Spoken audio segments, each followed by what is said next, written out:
Megan was going to a small party with friends. She had insisted he come along, but Derek wasn't one for parties, especially not the loud, boisterous ones Megan enjoyed. Instead, he decided to surprise her later that night.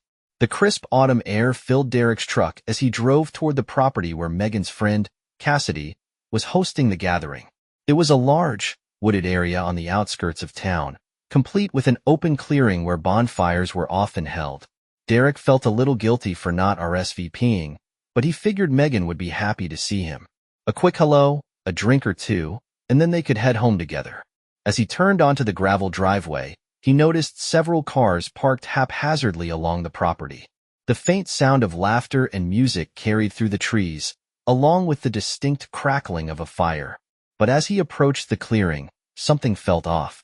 Derek parked his truck and made his way toward the firelight, weaving through the trees. What he saw when he arrived stopped him cold. There, near the bonfire, was Megan, but not in the way he expected. She was sitting close to another man, her laughter high-pitched and flirtatious. The man, a tall, rugged figure Derek didn't recognize, had his arm draped casually over her shoulders. Before Derek could process what he was seeing, Megan leaned in and kissed the man. The crackling of the fire seemed to grow louder in Derek's ears as his blood boiled. His chest tightened, and his fists clenched at his sides. For a moment, he thought he might be imagining things. But then the man whispered something in Megan's ear, and she laughed, her hand grazing his leg. It wasn't a misunderstanding. Derek stormed into the clearing, his voice booming over the chatter of the other partygoers. "Megan, what the hell is this?" The laughter and music stopped instantly as everyone turned to look. Megan's face went pale when she saw Derek, her mouth opening and closing like a fish gasping for air. "Derek," she stammered, standing up and taking a step toward him. "Don't you Derek me," he yelled, pointing at the man. "Who is this? Who is he?" The man stood as well, raising his hands in a mock gesture of innocence. "Hey man, calm down. It's not what it looks like." "Not what it looks like?" Derek scoffed. "I just saw you with my wife. What do you think it looks like?" Megan grabbed his arm, her voice pleading. "Can we please talk about this somewhere else?" "No," Derek said firmly. "We're talking about it right here, right now, in front of everyone." The crowd of partygoers murmured among themselves, some looking uncomfortable while others leaned in, eager to witness the drama unfold. The man, whose name Derek learned was Evan, took a step closer, his tone defensive. "Look, I didn't know she was married, okay? Back off." Derek's anger flared. "You didn't know? Don't give me that crap. She's wearing a wedding ring." Megan's voice broke as she tried to intervene. "Derek, stop. Please, you're making this worse." "Oh, I'm making this worse?" Derek snapped, his voice dripping with sarcasm. "I wasn't the one sneaking around behind my spouse's back." Evan muttered something under his breath, which only fueled Derek's fury. He lunged forward, shoving the man hard enough to send him stumbling backward. The firelight danced wildly as the two men squared off, and Megan screamed, "Stop it, both of you." In the chaos, one of the partygoers tripped over a bench near the fire pit, sending a glass bottle of alcohol tumbling into the flames. Almost immediately, the fire roared to life, the flames licking higher and scattering sparks into the dry grass. "Fire!" someone shouted. Panic erupted as people scrambled to grab buckets of water, blankets, or anything else they could find to smother the growing flames. But the fire was spreading fast, catching on the brush surrounding the clearing. Derek stood frozen for a moment, the surreal chaos around him making his head spin. He turned to Megan, who was frantically looking for her purse. "What are you doing?" he shouted. "We have to go," she yelled back, her voice filled with fear. "Go? You caused this," Derek bellowed. But Megan wasn't listening. She grabbed Evan's arm, and together they began retreating toward the cars parked along the driveway. Derek watched them go, his heart breaking even as the fire roared louder behind him. By the time the fire department arrived, the flames had consumed much of the clearing and had begun to spread into the surrounding woods. Partygoers were scattered everywhere, some helping firefighters direct hoses while others stood helplessly, watching the destruction unfold. Derek stayed, partly to ensure the fire didn't reach the neighboring properties, and partly because he couldn't bring himself to leave the scene of his marriage's collapse. The local police arrived soon after, questioning witnesses about how the fire had started. Derek gave his statement honestly, though he couldn't hide the anger in his voice when he mentioned Megan and Evan. The officers exchanged knowing glances, scribbling in their notebooks. As Derek stood there, soot on his hands and smoke in his lungs, he realized that this was only the beginning of the fallout. The aftermath of the fire was immediate and far-reaching.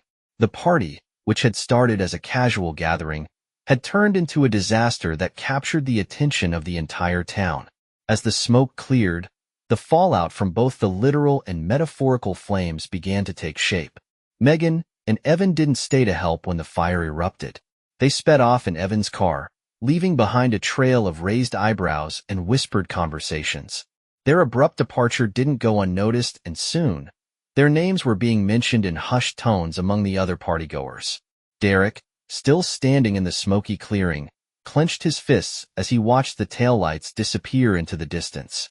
It wasn't just anger, it was humiliation. Megan's actions had played out in front of everyone, turning his personal heartbreak into a public spectacle. Like the video to support Derek.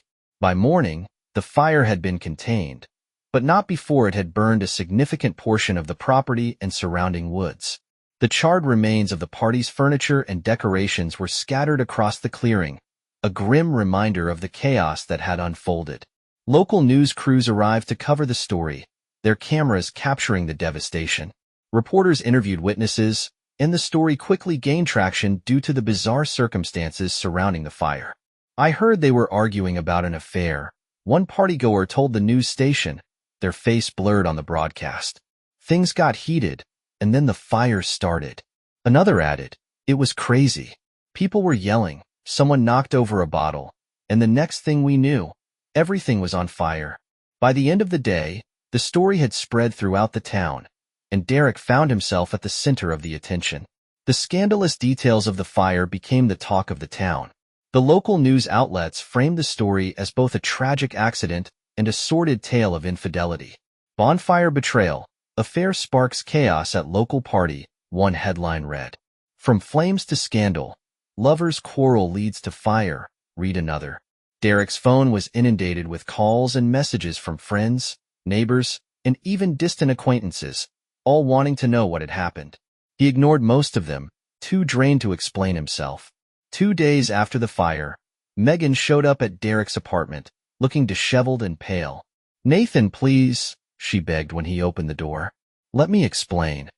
Derek stared at her, his jaw tight. "Explain? Megan, the entire town knows what you did. What's left to explain?" She stepped inside without waiting for an invitation, her voice trembling as she spoke. "I made a mistake, okay? I wasn't thinking clearly. Evan didn't mean anything to me." "Didn't mean anything?" Derek repeated, his voice rising. "You kissed him, Megan, right in front of a fire, at a party full of people. Do you have any idea how humiliating that was for me?" Tears streamed down Megan's face as she clasped her hands together. I know. I'm so sorry, Derek.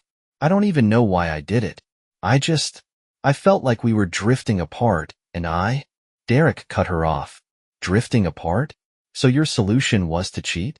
To cause a scene so big it literally burned the place down? Megan sobbed, but Derek shook his head. No, Megan. This isn't something you can cry your way out of. You destroyed everything. Meanwhile, Evan had seemingly vanished. After fleeing the scene, he avoided any contact with Megan or anyone else who had been at the party. His social media accounts went inactive, and word spread that he had taken an extended leave from work.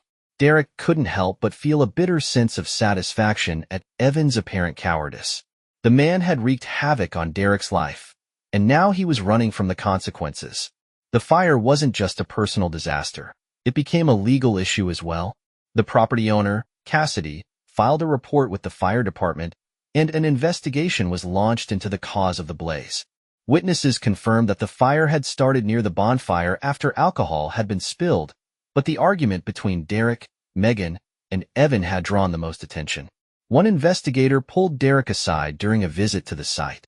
We're hearing a lot about a fight that happened before the fire, the investigator said. Can you tell us what happened? Derek sighed. My wife was involved with someone else. I confronted them at the party, and things got heated. But I didn't start the fire. The investigator nodded. We're not blaming you, but we need to understand the full picture. This kind of thing could lead to liability claims. Derek's stomach sank. As if the humiliation and heartbreak weren't enough, now there was a chance he could face legal consequences as well. Megan's actions didn't go unnoticed by the community. People who had once admired her as a kind and outgoing person now avoided her entirely. At the grocery store, she overheard two women whispering near the produce aisle. She's the one who cheated at that party, right? One woman said. Yeah, and her husband caught her in the act, the other replied. Can you imagine? Megan felt their eyes on her as she quickly left the store, her face burning with shame. As the days turned into weeks, Derek began to focus on rebuilding his life. He consulted with a divorce attorney, determined to sever ties with Megan as quickly as possible. You have a strong case, the attorney told him after hearing the details of the affair and the fire. If she's the cause of the instability, we can push for a favorable outcome for you. Derek nodded. I don't want anything from her.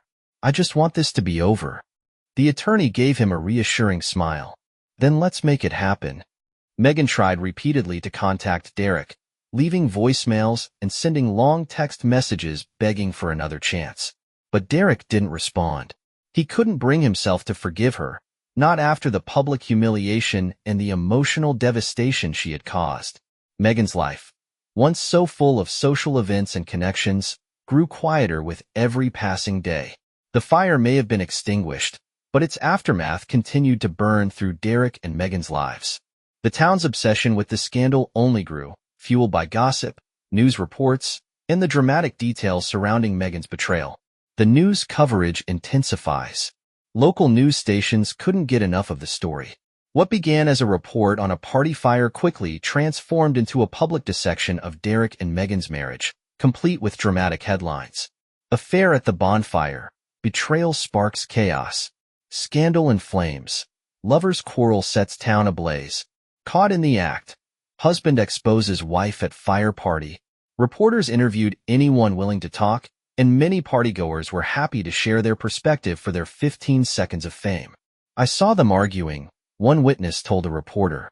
The husband looked furious, and the next thing you know, everything went up in flames. Everyone knew something was going on between Megan and that guy, another claimed. They weren't exactly being subtle.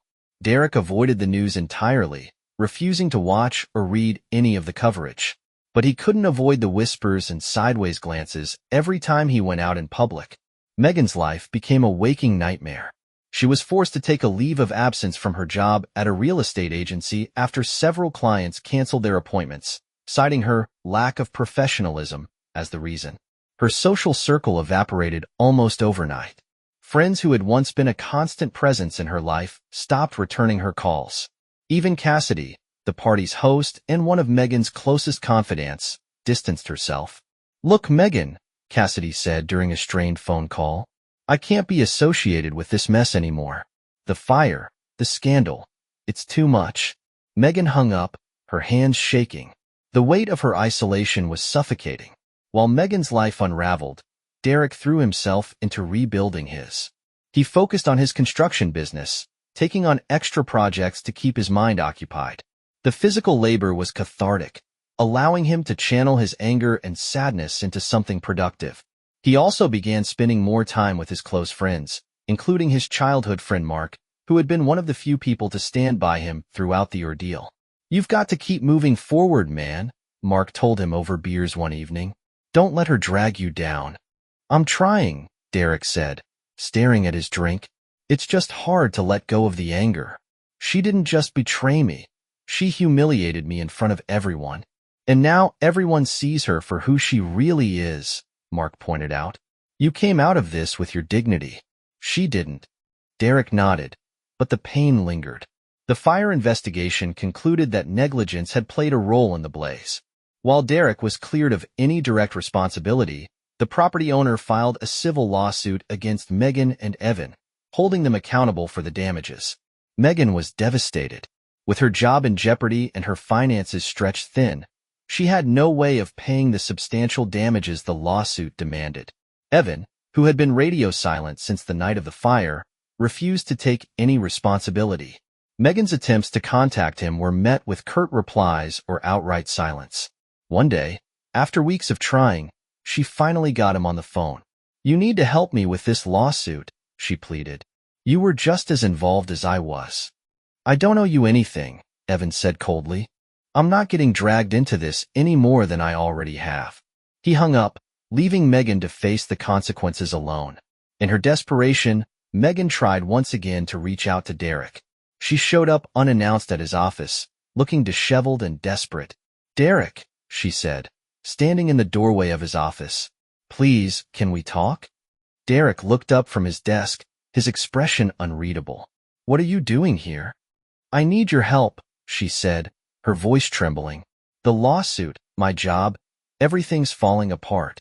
I don't know what to do." Derek leaned back in his chair, his gaze cold. "You want my help? After what you did to me?"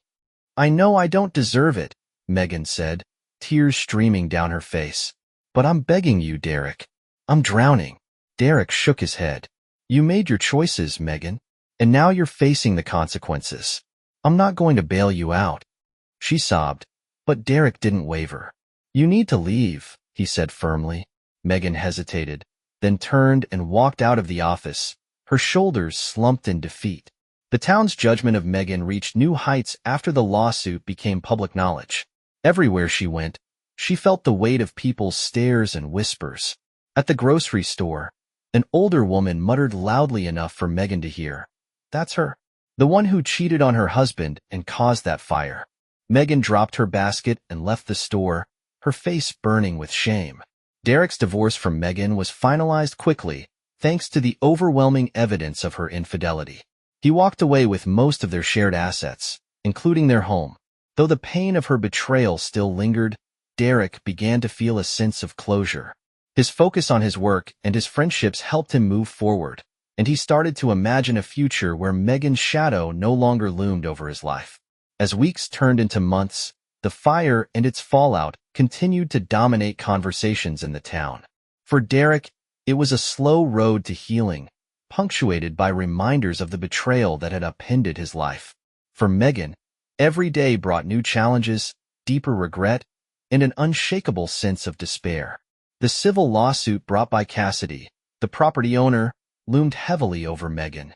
The investigation had determined that negligence during the party, specifically the spilled alcohol near the fire, was the root cause of the blaze. With Evan completely off the radar, all legal responsibility fell squarely on Megan. Her lawyer delivered the grim news during a tense meeting. "The damages are significant," the lawyer explained. "Cassidy is demanding compensation not only for the destruction of her property, but also for the impact on the surrounding woods. This could cost you tens of thousands of dollars." Megan buried her face in her hands. "I don't have that kind of money.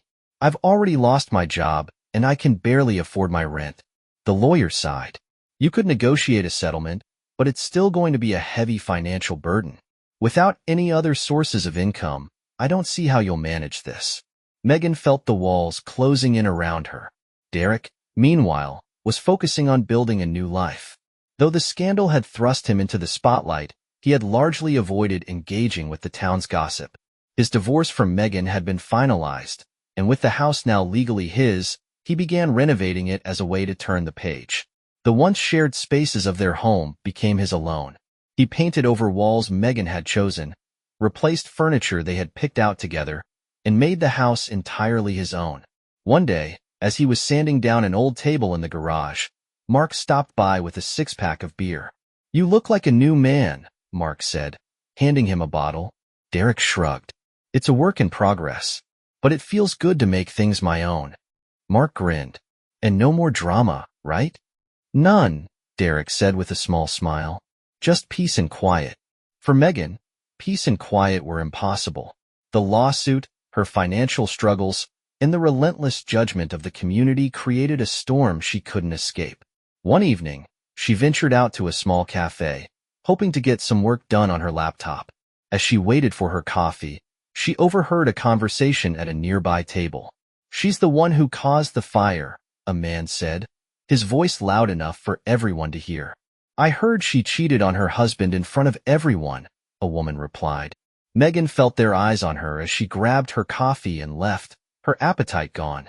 Just when Megan thought things couldn't get worse, she learned that Evan had resurfaced on social media. He had moved to a new city and was posting photos of his new life, complete with captions that hinted at his involvement in the fire. One post read, "Crazy night back home. Hope everyone's recovered. New beginnings out here, though?" Megan stared at the post in disbelief, her anger boiling over. While she was drowning in the aftermath, Evan was gallivanting around as if nothing had happened. She sent him a furious message. "How dare you run away and leave me to deal with everything? You were just as responsible for the fire as I was, but I'm the one paying for it. You're a coward." Evan's response was short and dismissive. "Not my problem. Good luck with that." Megan threw her phone across the room, her frustration boiling over. As Megan's life unraveled further, Derek began to explore the idea of moving on. Through his work, he met a woman named Holly, an architect who was helping design a new community center. Holly was intelligent, kind, and down-to-earth. She had a quiet confidence that put Derek at ease, and their professional conversations gradually turned into personal ones. One evening, after a long day of work, Holly invited Derek out for a drink. They sat at a cozy bar, talking about everything from their favorite books to their dreams for the future. "You're easy to talk to," Holly said, smiling warmly. "So are you," Derek replied. Though he was still cautious, Derek felt a glimmer of hope for the first time in months. With the lawsuit moving forward, Megan was forced to sell what little she had of value to cover her mounting legal fees. She sold her car, her jewelry, and even some of her clothes, but it still wasn't enough. The eviction notice came shortly after.